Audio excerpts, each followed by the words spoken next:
All right. There we go. Welcome to the Boomer Talk, you guys. My name is Triple. I'm here with my co-host, Nekomimi Punks. Yeah, this is what 2/6/21 on a Saturday, and yeah, we're gonna kick it off with Matt. Matt, how was your week?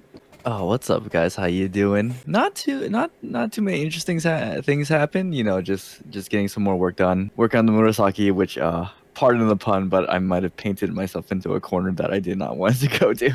What do you mean? I just applied a background color that I thought I wanted to use, and then so the entire image is shifted toward that color. You know, because of environmental lighting. And then now I'm struggling to work on the background, and it's like maybe I should change the color to give it a different seasonal look. But I'm already so far shifted in that direction that it's very hard to make the change at this point. I see. Maybe you should draw more rocks. Just put a bunch of rocks in the background. It might be a fence this time. It might be a fence. Oh. But had an interesting run in some Guilty Gear. I managed to my MMR got high enough that I managed to face off against Keisuke. Really? If you don't know who that is, he's the Testament God of Mikado. Oh wow. Fucking Matt playing the pros. Getting double perfected is never fun. No, it's not. It's like 10 seconds. It's like 10 seconds in that game, right? No, Keisuke is a very, very patient player, and he's one of those guys who's so high level that if he knows the character that you're playing, he knows basically the angles of which you can move. And given Testament is a trap-based character, you just get hit by stuff, and he doesn't really have to kill you. You just end up sort of killing yourself by running into things. Yeah. And it's pretty humiliating, but it goes to show you the depth of knowledge difference in the game. Oh yeah, I bet. You've been playing Guilty Gear pretty oftenly now, right? Like practicing fairly consistently, right? It's just because it's a little easier to get matches on Accent Core right now than it is to get regular matches on Vampire Savior, even with Floodgate. Yeah. A lot of people are running like the Wi-Fi connection. Like I didn't know for like the longest time, but Dugio pointed out to me when he was playing like Third Strike matches, that the exclamation point means they're on Wi-Fi. And I'm just like, is this why all my matches are like super laggy? But I wasn't performing very well that day either. But yeah, it was all kinds of frustration. Anything else, man? No, that's about it. How about you, man? How has this week been treating you? Oh, it's all right, dude. It's all right. I finished up until dawn and man of Menden. I think like more than half the people died in my playthroughs, but it was a pretty good time. Sometimes the scenes can be a little bit slower because of the build up, and there's a lot of horror movie cliches, but I don't really mind them. It's just a good time to watch with friends and see how they react. I've also been checking out Trinity Matches. For those who don't know, Trinity Matches are fights that involve boxing in the first round, kickboxing in the second round, and MMA if it gets to the third round. I believe it's an open weight format where there isn't a weight limit, so the fighters can dramatically differ in size when the competition starts. Have you heard of those, Matt? I've heard of it. I did not know the name was Trinity Matches. But I think the one I watched, it was like one dude who was around my size. He was like 152 pounds versus a heavier set guy who was like 286 pounds. It's pretty wild. So how did he do? The smaller guy won, but they didn't even get to like they didn't get to like the third round, which was surprising because usually when like the weight differs that much, I always think, oh man, the heavier guy is gonna win. This is why we have like weight classes, because it's very, very dangerous for like higher weight classes to take on lower weight classes. It's like you're gonna end up with like brain damage or something. Yeah, the risk of injury is definitely much higher to the smaller person. One thing they did note on, at least, I don't know if it's true about MMA. No, MMA mentioned this too, but kickboxers will mention this, that there's a certain advantage that a smaller, shorter fighter will have. And they say it's because even though the larger fighter generally will have a larger reach, the fact that they have to punch downwards toward the other person, it takes away some of the body shots that are generally available when you're the same size. But it also makes it so that the guard is a little bit more vulnerable because if the smaller person is throwing from overhand and comes over the shoulder block, Yeah. there's a higher percentage chance of them landing on the chin, Mm-hmm. getting that sweet knockout. Mm-hmm. And I don't know, that's one thing that they said, that smaller strikers do have that point in that angle advantage on a taller fighter, or something a taller fighter actually has to look out for. Oh yeah. I think the one of the matches I watched, the one that I mentioned, it was Tang Mo versus Chit Nu Feng, who they aren't really known fighters since they don't have that many matches under their belt. I think like Tang has like 5 matches and Chit has like 2. But it's a pretty good introduction to like Trinity matches. Like I've never seen it before. I think it's like super interesting. Tang was actually he was actually wider set. He was like he was a little bit more on the chubbier side. So his movements were very, very slow compared to the smaller guy. Chit was like, you know, bobbing and weaving and stuff. He was constantly moving around. Tang was like very, very still. He's very, very still. He had like a lot of body mass around like his gut area. So like I think Chit was going for like a lot of headshots, a lot of kicks to the face and stuff in the second round. That's actually what knocked him out. Well, he got hit at one point, and then Tang was just like, okay, I'm done. I think you broke something or whatever. But yeah, it was pretty interesting. I would be interested in watching some more. I watched those matches on Full Metal Dojo. All their amateur Trinity fights are up on YouTube for free, so be sure to check that out. Oh, interesting. They're a Thailand based they're Thai based what do you call that, promotion, I guess? Yeah. Yeah, but then there's like a lot of English speakers there. I think the referee is like English too. I don't know if it's like a joint venture or whatever. Everything they're saying is like in English. The announcers in English, the referees in English, the commentators are in English. But I'm sure. Yeah, I think that's really good for them, especially if you know, if the promotion's over there, but they want to gain an overseas audience. Just having, it's not that hard to find some English people to do your commentary, I feel. Yeah. I think it's like some of the commentary is like really funny too, because with Tang being like a heavier set dude, you know, he's got the man boobs or whatever, and then like the commentators, they're like, oh man, I wouldn't want to run down and then meet Tang in like a deep dark alley and then see those titties in front of me or something.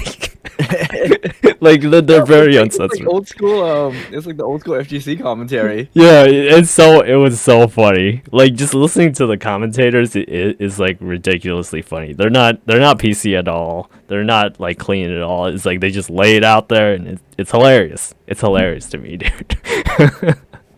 But yeah, check it out. It's Full Metal Dojo. Be sure to check it out on YouTube. But in some gaming news, the Guilty Gear Strive beta test will be available for download on February 17th, 10 o'clock Pacific, for those who have pre-ordered the PS4 and PS5 digital versions, with game servers officially opening up on February 17th, 19 o'clock Pacific time. This will include 13 characters, not including anyone past Anji, a tutorial mode, versus mode, training mode, and network mode. It's going to run until February 21st, so about 4 days to practice your combos, practice your mix-ups, practice everything you want. I'm not sure if I want to try out anybody, but I might try to give Ram Lethal a second shot. I didn't do very well with her for XR, but maybe I'll play some Giovanna, you know. Maybe I'll play some Leo, something like that, you know. Are you in that, Matt? I thought it was only available for people who pre-ordered, and I was planning to buy it on Steam. Yeah, it's available for people who pre-ordered on PS4 and PS5, as far as I know. Which kind of sucks. Well, I guess I could pre-order it and then return it, but I feel like, am I really doing this just to get like a 4-day head start? Yeah, it's not worth it. But if you have like the pre-order for like PS4 or PS5, might as well get it. Because like I kind of do want to check it out, and so far the new footage of the game looks absolutely amazing. I would say it's probably the best fighting game visually since like Dragon Ball FighterZ. I thought Dragon Ball FighterZ was like the best looking fighting game I have ever seen until Strive came out, you know? Yeah, Arxis, I feel, is really pushing that so hard, and it's so nice. When you look at the screenshots, it doesn't look that different, but then when you see it in motion, it looks amazing. It's like, it's very smooth. There's a lot of particle effects. And the character detail is really beautiful too. Oh, yeah. Like was it the flow? The flow you were talking to me about when we were describing, like, how Omaru looks in, like, Samurai Showdown with, like, his hair. Yeah. Yeah. Like, that, it's like 100 times better here when I look at, like, Giovanna's model and her, like, her wolf stand. I don't know what the fuck it's called. It's like a wolf spirit or something that's behind her and stuff. And it's like, it's like moving around in like an idle pose. It looks really, really cool. It looks really, Yeah, really cool. I mean, I feel like Giovanna's gonna be super popular. You know, you've got the Brazilian chick with big boobs. She's basically also a JoJo character, so yeah, I don't see how the character's not gonna be popular. I think her pose is like a little bit odd. I think because then she sticks her butt out like way out or whatever. It's kind of comical. It's a little bit comical. It reminds me of like Jack-O when she's doing like her crouching position, but then like Giovanna's in her idle position and stuff. It looks odd to me. It looks odd to me, but it's like, Maybe, we'll see. She's gonna be in the beta, so we'll see some match videos of her running around. yeah. But in other news, Benimaru and Iori are out in the latest King of Fighters 14 trailer. Benny, I don't really like the new look. I think the crop top was better for him. There were some shots where Benny's hair was down, and that made his design look amazing. But without the hair up, I don't think it would be Benny. It wouldn't be Benny. You got something to say about that? I don't know. Like, I'm not. I gotta say, like, they really need to improve the cuts on their trailers. I mean, the Benny Maru was definitely an improvement, right? Yeah. Because they actually showed off. Okay, he's got his basically target combos back. They showed off what his normals look like, which are pretty. It's been the same Benny for a very, very long time. Yeah. Which is good because he's always been what, upper mid at the very worst. Yeah. But he's still been like a solid pick, like all around. Yeah. I think there were like a couple of things that I noticed. I'm not sure if he could do this in like previous games, but he could cancel like one of his air normals into his drill kick, and then he could also do like this. He does like this weird slash after his electric punch that cancels into like super. It kind of reminded me of like Kyo's Rekka's, you know? Yeah. So I wonder if he has a new target normal then. maybe. I mean, he did have like some different stuff in like King of Fighters 14. I think he had like a big ass fireball, like a mature style fireball where it was like a giant C shape just coming towards you and stuff. Like it was pretty ridiculous. But Iori looking pretty good. You know, he's got a new jacket, a new jazzy theme. You know, he looks really cool. The third hit in his Rekka, it doesn't go for a hard knockdown anymore. It puts the opponent into like a juggle state or something where you could follow up with either a super, or I think you could maybe do like a mix up. Like you jab him out of it, he does a little flip, and then you dash forward, and then you make him guess like a 50-50 or something. I guess they're trying to give you a good mix of, was it Classy Iori and Claw Iori? He did have his command grab from King of Fighters 13, I believe. Yeah, and then so if his Rekkas actually give you a hit reset rather than knockdown, it might be really interesting for him. Yeah. I'm still, I guess like the character the character reveals are like fantastic because I just like seeing the old characters. I'm not too optimistic about the game itself. I would actually have to get my hands on it to actually give an opinion on it. So I'm still kind of uneasy about King of Fighters 15. It's interesting though, because I remember when everyone said 14 wasn't playing that well. At the same time, once they did the frame by frame comparison, it ran very similarly to, or it ran exactly at the same frame rate as KOF 13. It's just the 3D models don't have that crispiness in the motion that sprites do. It really doesn't. It still looks a little bit stiff, I think. Yeah. I guess I'm cautiously optimistic about King of Fighters 15 at this point. Like I'm not gonna pre-order it just yet, but I'll just keep watching. I'll keep looking at like the trailers and looking at the matches and stuff and go from there. There was also a new trailer that was dropped for The World Ends With You, the animation with the theme song Teenage City Riot. It looks really good in the trailer just because of the stylization of the art itself. Matt, have you played that game before? No. No? It's a Square Enix game though. Is it? Yeah, like the main character. The main character kind of looks like Sora. Sorry, I just looked it up. That's interesting. Yeah. It has almost, what was it, Jet Set Radio meets Kingdom Hearts? Yes. I didn't think I would like it at first because then like the beginning is like super emo or whatever. I went into it and then there's a lot of like, what's the word? This is an older game, isn't it? It is.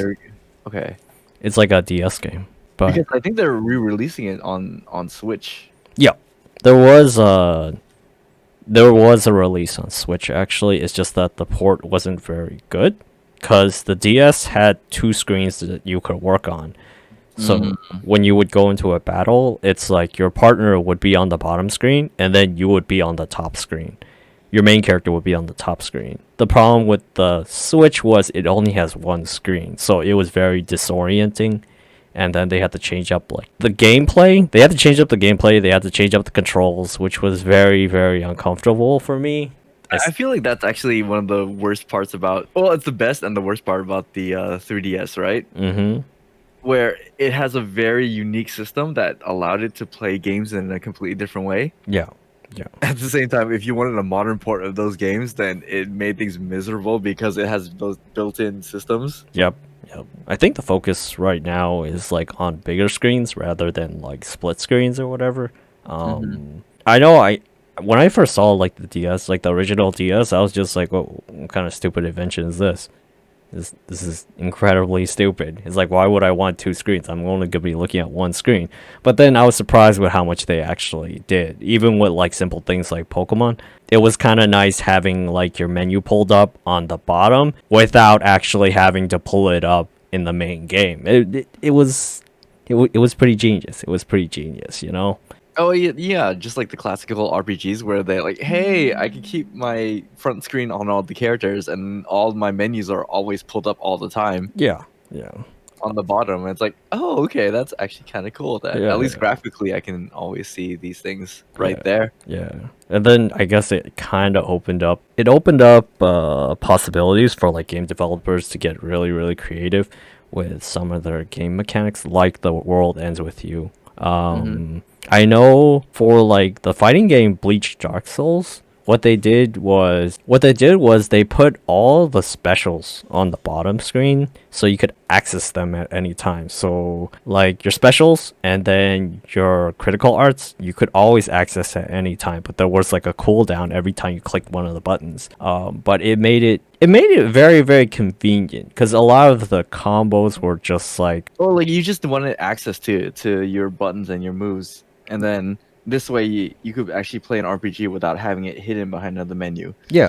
So it eliminated 2 or 3 button presses that you would need to access certain things. Yeah, yeah.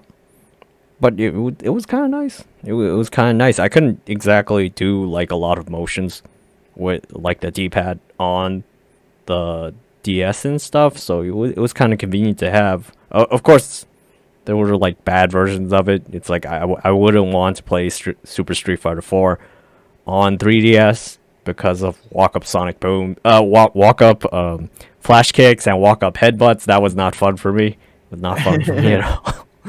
But That was the argument made, right, for execution barriers in fighting games. yeah.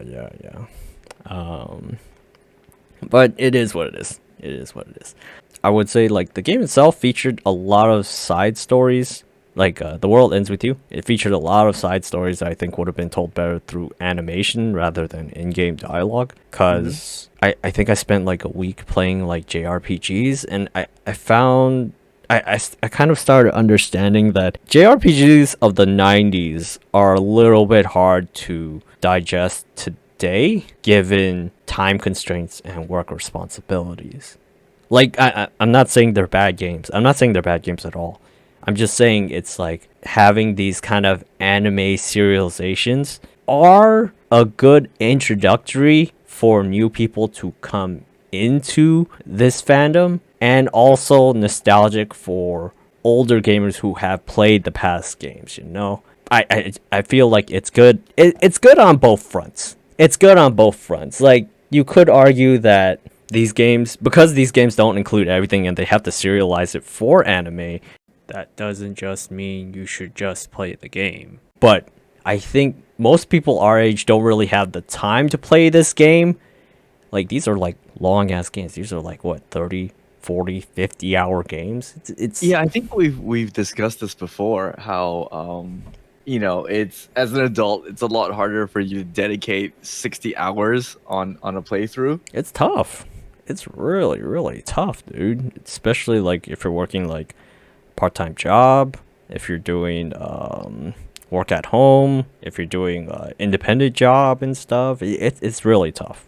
It's really really tough, And dude. then at the same time, I also feel like if you're gonna bump the price up to 69.99 per video game, and I don't get at least 40 hours out of this, I feel really ripped off. Yeah. But I think it's because we're coming from like the 90s, you know, we're used to that. We pay like $60 or something. It's like we expect that much content. We expect that much content. So when we go into like I guess games like Resident Evil 7 would be like a really good example, where it's like you play for I think like 8 hours and you're done. You're done with the game. And you pay like full price for it, $60. But it's still Hmm. it's still a good game. It's still a good game. It's better for time constraints. Well, you think about it this way, right? If it took about 7 hours and you could only play for 90 minutes a day, it Mm-hmm. would still take you an entire week to finish. Versus Still, some of the older games where it would take you a month and a half. yeah, different strokes, you know.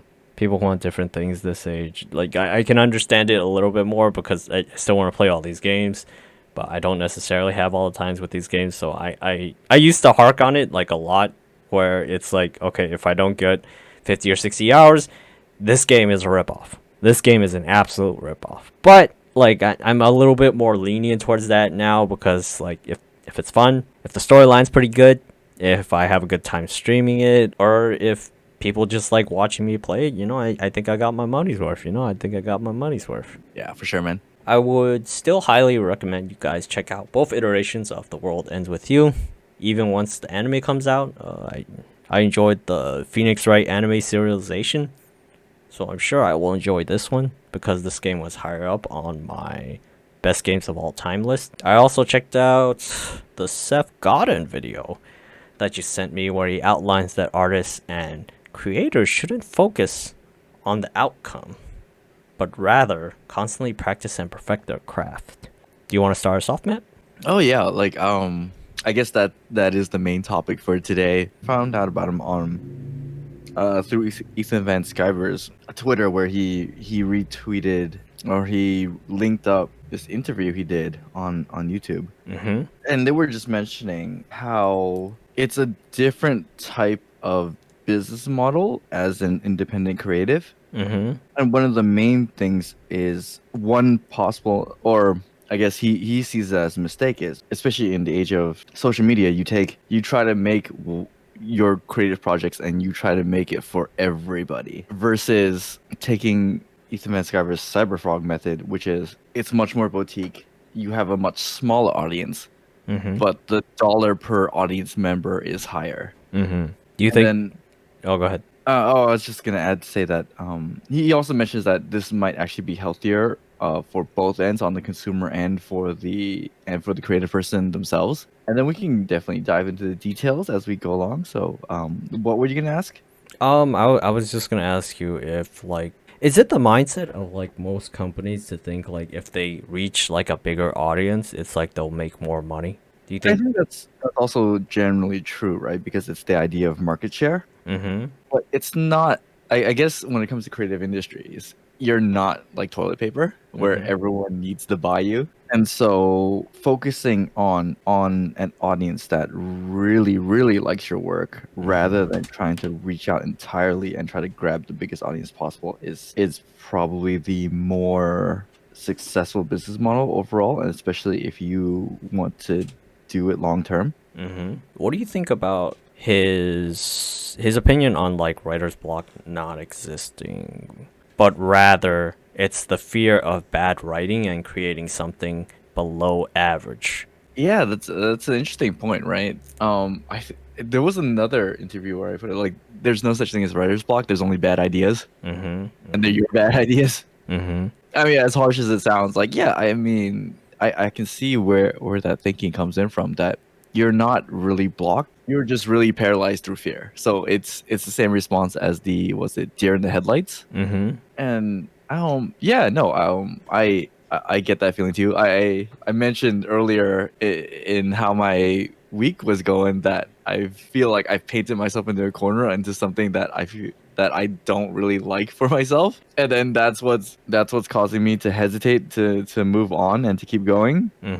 I guess like over the course of this ongoing COVID pandemic, I have felt that a couple times where I just didn't want to make any art anymore. Like I was I guess in a dark place where I was just like, okay, I just don't really want to do this anymore. It's not bringing it's not bringing in any money because the conventions aren't going. I don't think I can get a pretty good online presence. It's really hard for me to do like social media and stuff. So I was focusing a lot on like the negatives, but I kept taking jobs. Like I was getting commissions for like weird things. I was getting commissions for like portrait pics, hyperrealism, actual photographs, and a lot of like not safe for work stuff that I can't stream on Twitch whatsoever. That I wouldn't normally do. Like I wouldn't normally do like any of this stuff. Like when I started, I was just like, okay, I'm not gonna do this, I'm not gonna do that, I'm not gonna do that. This is how it's gonna be. But Yeah. as I'm going like more further and further into like my art career, I find myself doing this even more oftenly. Like doing the things that I didn't want to do more oftenly. And while I don't want to do them, when I go back to like the things that I want to do, like the passion projects that I want to work on, the characters, the art pieces, the things that I'm looking forward to, I feel a lot better. I feel a lot more proficient in my craft, and I think that's why I'm very, very eager to like get back onto the convention scene, because I just feel very, very confident in showing off my work. I'm very, very confident. That's an interesting side effect I feel that you're actually getting out of it. Where even though it's the commissions that you really don't want to do, or don't really have that, oh, I gotta do this and I love doing this, it's providing you with physical practice. Yeah. That you're going through the motions and you're getting better and you're refining techniques as you're going with it. I think Godin did like a really, really good. He spoke very, very well about that, and it inspired me to do it even more. Because again, I was still kind of out of it for like my art until you sent me this video, and it made a lot more sense to me why I kept doing like all these things that I didn't want to do. And I would think that happens to like a lot more artists than we probably know. I know a lot of my artist buddies are doing like Twitch badges, Twitch emotes, and also like not safe for work stuff that they never thought they would do. They never thought they would do, but they're doing it right now, and they're pretty successful. They're pretty successful. You know, they're getting some numbers on Twitch, and then like I'm very happy for them. They're getting a good following. They're getting people who are chatting in their chats and stuff, and you know, I'm very, very happy for them. I think one of the best examples of this, I feel, is actually Hyper Booster. Yeah, Hyper Booster. Because I can't imagine that he's super passionate about every request that he gets. I know he's a little bit iffy when it comes to like the not safe for work stuff, because then I think Borden has like a system where it's like levels 1 through 10 in terms of like how lewd do you want your drawing or whatever, and then 10 being like the highest, and then there's apparently like a level above that where it goes into like hentai zone and stuff like that. I know he's not particularly passionate about drawing those, because then whenever he talks to me about that, he kind of rolls his eyes. He's like, oh yeah, I gotta do this, or I gotta do that, or whatever. He tries though.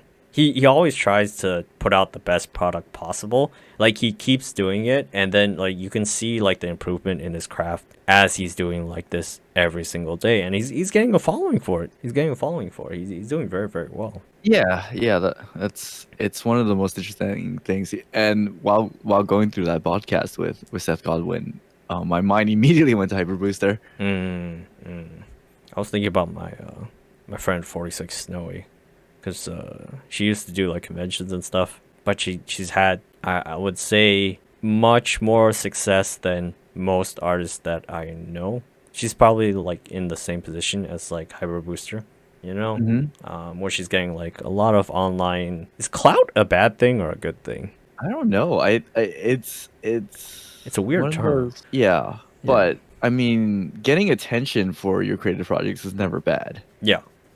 But what you do with it and how you respond to it is probably whether it makes it good or bad. Yeah, but I would say like 46 Snowy probably does this the longest. Probably did this like the longest out of my group of friends in terms of like streaming online and stuff. And she's doing a pretty good job. You know. She knows how to address her audience very well, because she was doing this like every single day. It's very effortless. It's effortless for her to constantly interact with the chat while she's working. And I feel like that's a learned skill, isn't it? It's a learned skill, because when I started streaming, I was just like, fuck, dude, I'm like really, really slow. I'm so fucking slow, and I feel like I'm not getting as much work as I would like to be done when I'm on stream compared to like when I'm off stream, you know? Or just talking while I'm like playing video games. It's tough. It's tough. I think it's a learned skill, you know? Yeah, no, I don't think anyone who plays fighting games at a high level can actually interact with stream chat while playing their matches. Oh, it's tough, dude. It's tough. Even for like the pros, it's like the people who have it in like spades right now are probably like Justin in Infiltration. I think they have it in like spades. For like everybody else, it's like they focus so hard on the game. It's like they don't even look at the chat most of the time, and the chat just like flows on by. It's tough. It's really tough. They interact with the chat in between matches, but for sure, even Eris is like, he cannot, when he's playing Tekken, he does not look at the chat box at all. I've seen like a couple like Day 9. Day 9 does it like super well with like StarCraft, and I don't see how. Does he still play? I thought he only cast. I think he used to do like I think Friday shows. He used to do like Friday hour shows where he would play like StarCraft story mission on like insane difficulty, or he would play like a ranked match, and then he would be talking to the chat at like the same fucking time. I'm just like, yo, that is fucking crazy. I like when I play StarCraft, I get like super fucking quiet, dude, because I'm concentrating so hard. You're playing half the game, and you can't you can't pay attention to chat. Yeah, it's tough. It's a learned skill. But going back to what Seth was saying about focusing less on the outcome, I think I focus for myself. I think I focus very little on social media, and at first I thought that was a bad move. I thought that was a horrible move, because it's like, you know, if you want to sell something online, you have to have a strong following. That was a mindset in my head for like a really long time. It's a mindset for a lot of people, I feel. Because they want to see like the numbers, they want to see the likes, they want to see the retweets, they want to see the comments and all that stuff. They need the, what's that called? The dopamine hit. Yeah, they need the dopamine hit, and then they need the audience assurance. I'm not sure if that's official term. I just made that up right there, but audience assurance. I think you what's that word that you're trying to describe? Is it reassurance? Is it reassurance? Or no, what's that? It's that feedback from someone when you do something and they tell you do a good job, right? Yeah. What's that word for it? Shit. It's slipping my mind right now. It's tough. But we'll just call it I guess reassurance for now. They need that reassurance from like the audience that they're trying to get to, that they're doing a good job.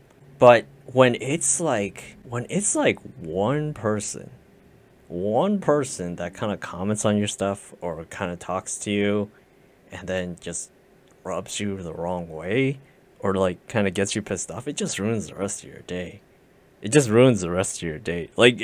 We focus on this like a lot. You know, I'm pretty sure there's like a million videos out there on YouTube where it says like owning the trolls or something or outrage this or whatever, you know, like or whatever Twitter has said for the day. It's just like, you know, we focus a lot more on the negatives than we do the positives. And then this is myself included. This is myself included. Seth mentioned that as a trap, didn't he? That you get so caught up in the feedback that you're getting on social media that you start chasing it. Yes. And then you focus less on your projects as a whole and you start focusing more on that. Like you spend time arguing with that person instead of actually Yeah. doing work. Like you spent your entire afternoon yelling at people on Twitter rather than, okay, fine, they didn't like this one. Let's get the next project started. Let's keep going. Let's work it. Let's make it better. And let's get, was it how he states it's called developing good taste? Yes. I wanted to compare it to, I guess, an interview with like Sophie Turner. If you guys don't know, she played Sansa in Game of Thrones, and the interview was about her playing Sansa on Game of Thrones. But this was when That poor woman. Has anyone? I feel like Game of Thrones has become sort of like Star Wars, where the moment anyone who's worked on that show, like Star Wars, like no one becomes successful afterwards. Because they're like typecasted or something. Yeah, kind of. Was it like Harrison Ford wanted to get away from Star Wars for so long, and the only way he could get a role outside of Star Wars was Indiana Jones, which was also being tied to Lucas. Yeah. And I think he was playing like the same character in like every movie. Like some actors are trying to branch out from that with like Adam Sandler with Uncut Gems and stuff, not being like the typecasted thing there were for. I think the guy who played Batman, the old one, the 1990s one, do you know what I'm talking about? Michael something? Michael Keaton? Yeah, Michael Keaton. He made the movie about Birdman, where it kind of explains his situation in which he was always known as Birdman, which is an analog for Batman, and he was stuck in that role.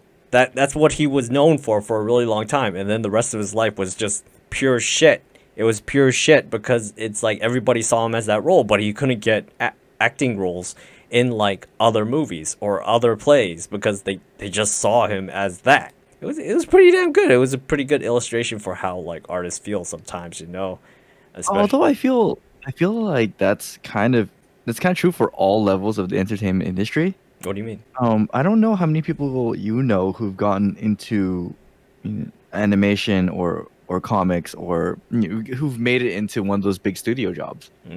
I would say maybe like one or two at most. But then like those are like one or two people that I've met in like the artist alley who said that the comic industry is not really paying their bills, or like that thing we were talking about last week where it was like they don't get royalties for this stuff, so then they have to go to like the artist alley or they have to go to independent art shows and then try to sell their art by doing commissions, making posters, making I guess maybe basically they have to do supplemental income to the big studio work. Correct. But in a lot of cases of the people that I know, they get sort of typecasted into their ability. So then one of my professors, he introduced me to this guy called Hans, and then he got and they ended up working on the Twilight movies.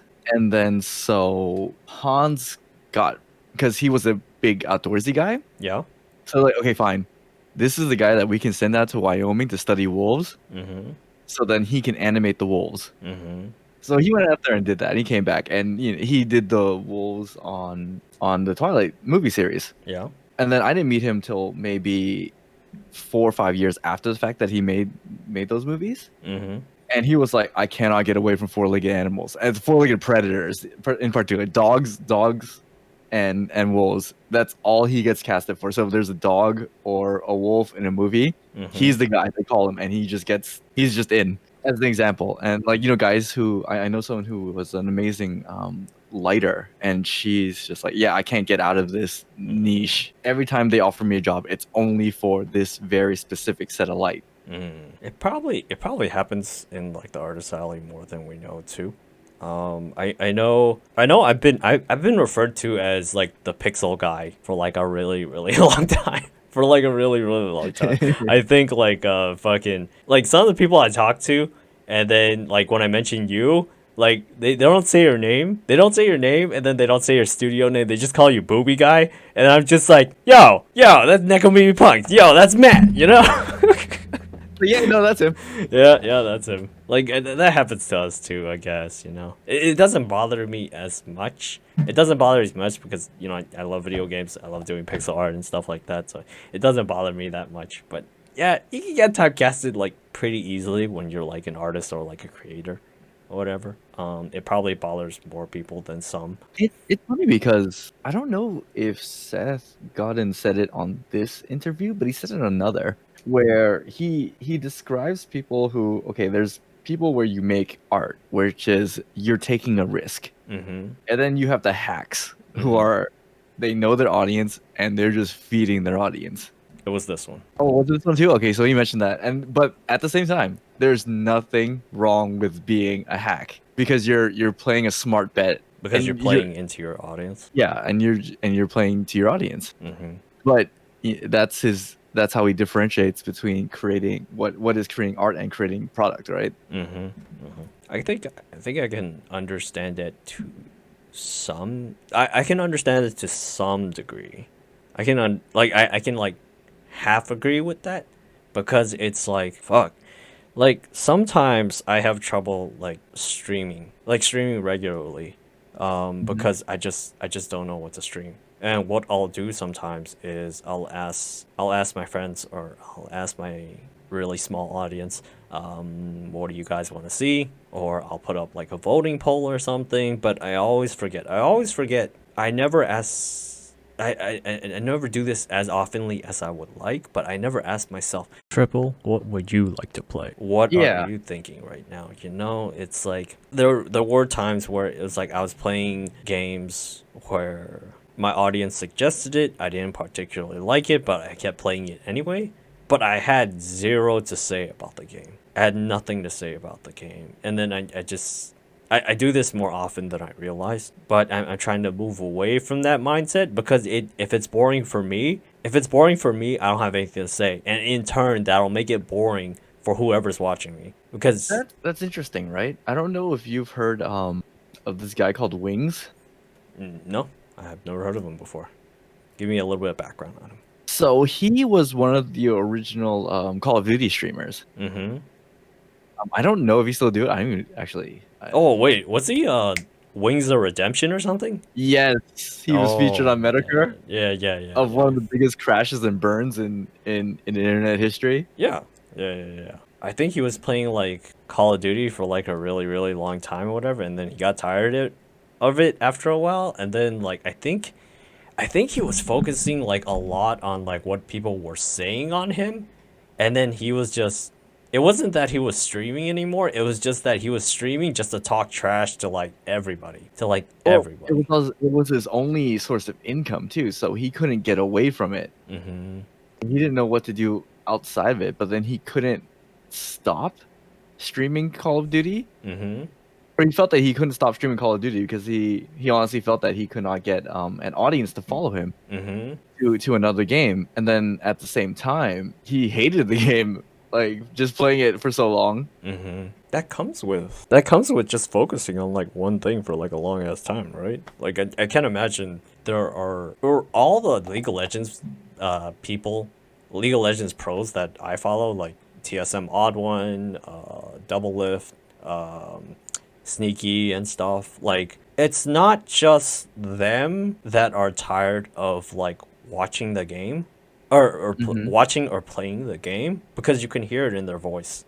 It becomes a lot more dull when they're playing the game, or when they talk about the game while they're playing another game. They have a lot of derogatory things to say about it. But then when they shift over to like a new game, they shift over to like something new, something that they haven't played before, something that's like a first playthrough or whatever, they get really excited. They talk a lot more. They talk a lot more. I would say their excitement level goes up, you know, or they revisit like old games that they really liked before, but can't play anymore because they don't think anybody's gonna watch them. They start recounting memories of them. They start telling stories and junk. They get really, really excited. They get really, really excited. It's kind of interesting, right? Mm-hmm. How many former mobile players there are? I would say they make up like the majority of Twitch.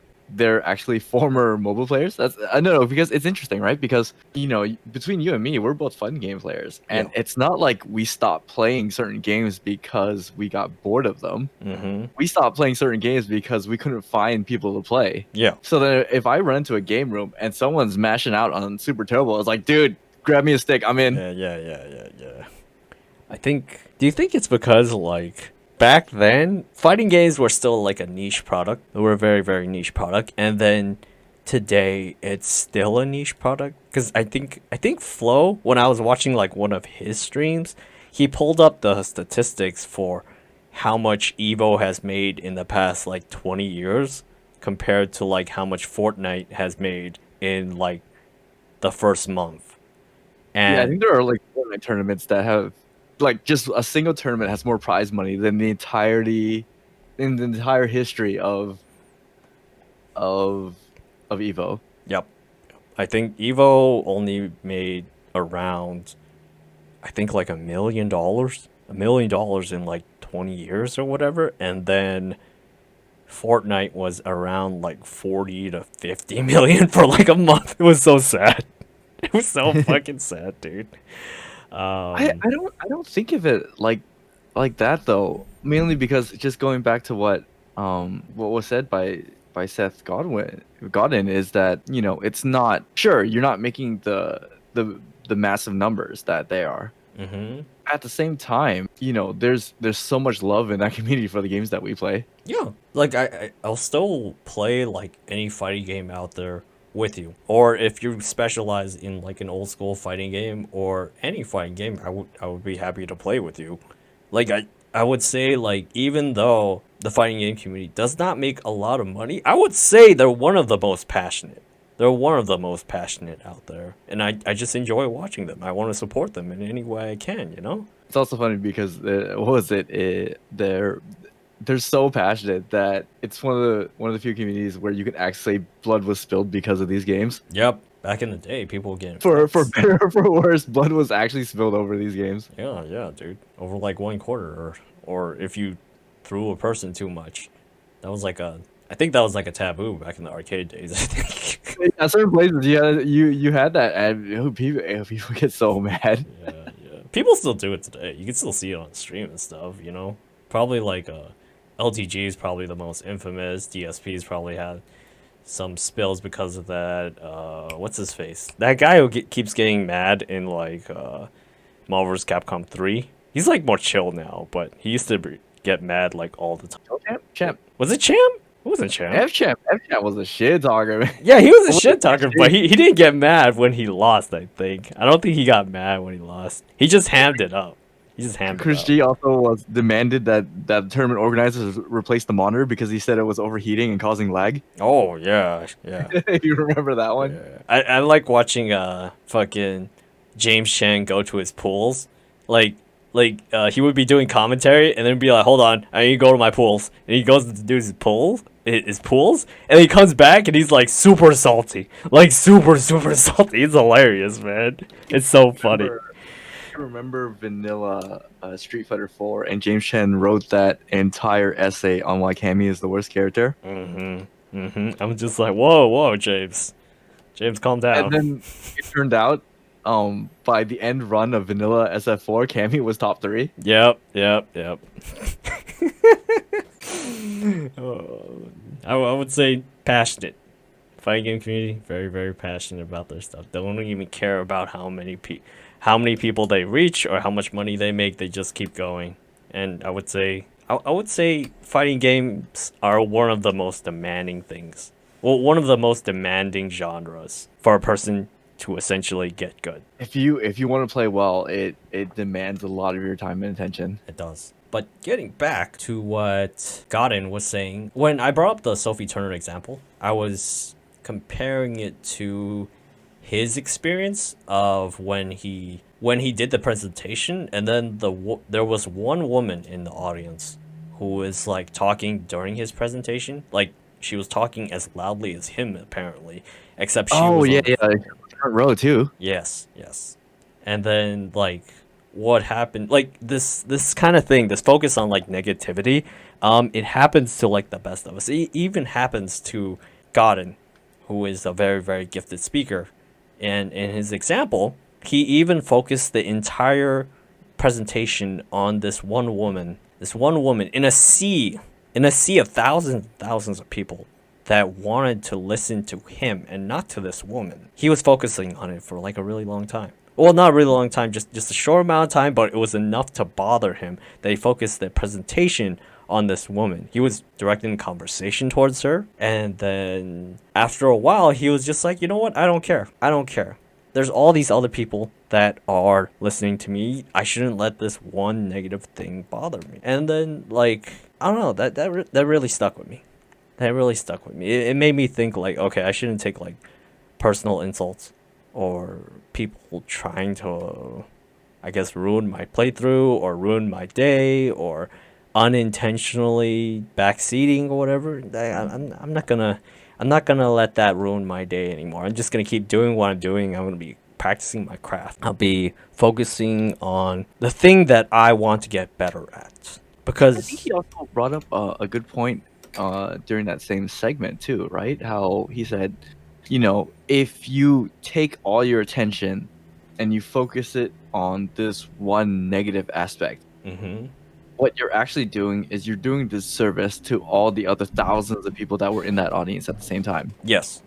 Like, what was it? There were 30,000 people in that audience, and it's one person, and to focus all your attention on this one person is an absolute disservice to everyone that also came to see you and was paying attention and interacting with you positively. Yeah, I think like YouTube and Twitch, they kind of glorify all that, right? Because then when you see like a call out on like a video or something, or like a smart comment, or these owning troll videos or whatever, they're like littered like everywhere. Like Button Check just did one. They did one on like a person who apparently asked a female streamer like what her thong color was. I'm just like, why should you care? Like normally I love Button Check's videos. I love his videos because he's talking about fighting games. He's focusing on his craft. I don't know why I didn't click on the video. It just came out yesterday, and I didn't know why I was not clicking on this video. And when I listened to Godin, I realized it's because I didn't care. I really don't care. Yeah, you get caught up in that internet drama rather than doing what you're supposed to be doing. Yeah, like I wouldn't really care about like you owning this other person really, really hard in terms of like how you're insulting each other or whatever. It's like I seriously don't care about that stuff. I'm pretty sure most of the people who come to that person's channel focus on either her Dead by Daylight skills or her personality. One of those two. I mean, I don't know who this other person is too, so she could be a Boomy streamer. So hey, you know, you get the money, but you get the audience that comes with it, right? Yeah, as far as I know, she seems like a pretty decent streamer, you know. Like, the video that Button Check showed, she was very, what's the word? Conservative with her clothing or whatever. She wasn't very modestly dressed. Modestly dressed, that's it. She was modestly dressed, so then she seemed pretty damn good at Dead by Daylight as far as I could see, just from like, you know, a 2-minute clip or whatever. So I'm just gonna give her the benefit of the doubt. I'm sure she's very skilled. I'm sure she has a good personality. But yeah, no. Oh, it's like, bro, what are you doing? Like, I'm here for some funny game shit, right? I'm not here to watch you white knight for some chick. Yeah. That's pretty much it. You know, like I don't really care about that stuff. Like, it's a passing fancy. Like, it's kind of cool. Like, I think the mindset for the streamer at the time is like, okay, I'm more focused on how I'm looking rather than how I'm playing the game, and that shouldn't be the mindset. But like I fall into that trap sometimes too, and I'm trying to work on not falling into that trap. But yeah, Yeah, yeah. that's one of the biggest takeaways from that interview, I feel. Did you take away anything else from like Godin? I really like his idea of having, you know, a smaller but more, Focus group. yeah, like a more focused audience Mm-hmm. rather than trying to get everybody. Do you feel like your group is it's very very focused audience? Yeah, well, it's the thing that I personally felt this way for a long time, so it might just be me trying to build my own echo chamber, but Oh no, no. I think like when I go into your stream, you know practically everybody is there. Like you know everybody who is actually there. Like you know Jack, you know HP Doma, you know Jason, you know I'll think of it later. You remember their names like very specifically, even though they don't even tell you their names. But you remember their screen names, you remember who they are, you remember what they're doing and stuff, and you know that's kind of nice. That's kind of nice. It's like I can see why people will want to come back to that because you remember all those things about them, all the details and stuff. It's very, very engaging. you know, it's also, I've been saying it for a while, right? How I feel social media is ultimately a trap Mm-hmm. because, you're not trying to fish for likes because the likes don't put dollars into your wallet. I think you're fishing for drama when you focus so much on social media, right? Yeah, what you're going for is essentially you're going for that clout. You want that influencer Mm-hmm. because you think that brings in money Mm-hmm. rather than building up your craft, and then your craft can bring in a core audience, and then that core audience can support you long term. Yeah. Yeah. Just like Hyper Booster does, you know? I would say he has a very, very core audience of like fans. And that's kinda what I want, you know? That's kinda what Yeah, I want. and you can look in his Discord. As long as he has those 3 people, Mm-hmm. he'll make it out. Like even out of like a long term bad situation. Mm-hmm. Mm-hmm. Does a really good job. Yeah, I which is why I was it the Seth Godwin when he was speaking, I was like, wow, it sounds a lot like Hyper Booster. Yeah, it does. It does. Is there anything else you wanted to mention? Because we're close to finishing. We're at 1 hour 8 minutes. Yeah, I don't know if you wrote anything else down that you wanted to bring up or something that stood out to you Oh during that interview, but we'll be sure to link it in the description of the video later on today. yeah, yeah. It's a very very enlightening video. I would say check it out if you have the time. You know, especially if you're like an artist or a creator or something. It's very helpful if you're like in a deep dark space. Especially if you go to the artist alley or you sell in the artist alley as often as me or Matt. It's a very very enlightening video. But other than that, I think we're gonna close up for today. Matt's still gonna be streaming on Pixiv, right? Yeah, it's got to be a Fixer stream because I'm not allowed to be this naughty on Twitch. Yep, yep. He's gonna be doing some R18 stuff. If you want to check that out, go ahead. I'm gonna take a short break. I'm gonna eat some lunch first. I'm gonna take a shower first because I smell really bad. Oh man, you haven't got a chance to shower yet since you got home. No, no. The double shifts are like really bad, and then like when I don't know when I'm getting home most of the time, but then like I know you wanted to get this done like today, and it would have been it's a lot harder to do I think at night because we get much lower engagement. I mean I'm not sure how much engagement we have like right now. Like I don't really care, but at the same time it's like if you say Hey, it's we got to get getting something better, done. and then we'll build that audience slowly, right? Yeah. We'll just take our time with it. It's fine. But yeah. Work is work. But I'm going to take a small break, and then I'm going to be playing Dark Anthology Little Horrors. It's going to be based on the Salem witch trials. Yeah, I'm going in with the horror games again. Oh, I don't know why I said. Actually, if you enjoyed what's that last pixel game that you played? Was it Blasphemous or was it the other one? It was blasphemous. The creators of Blasphemous made another pixel action game. Yeah, it's the one that's more based on like gothic horror or whatever, right? It kind of looks like 2D Bloodborne if I recall. Yeah, I mean, if you enjoyed Blasphemous, I think you should maybe pick that one up next. Yeah, maybe.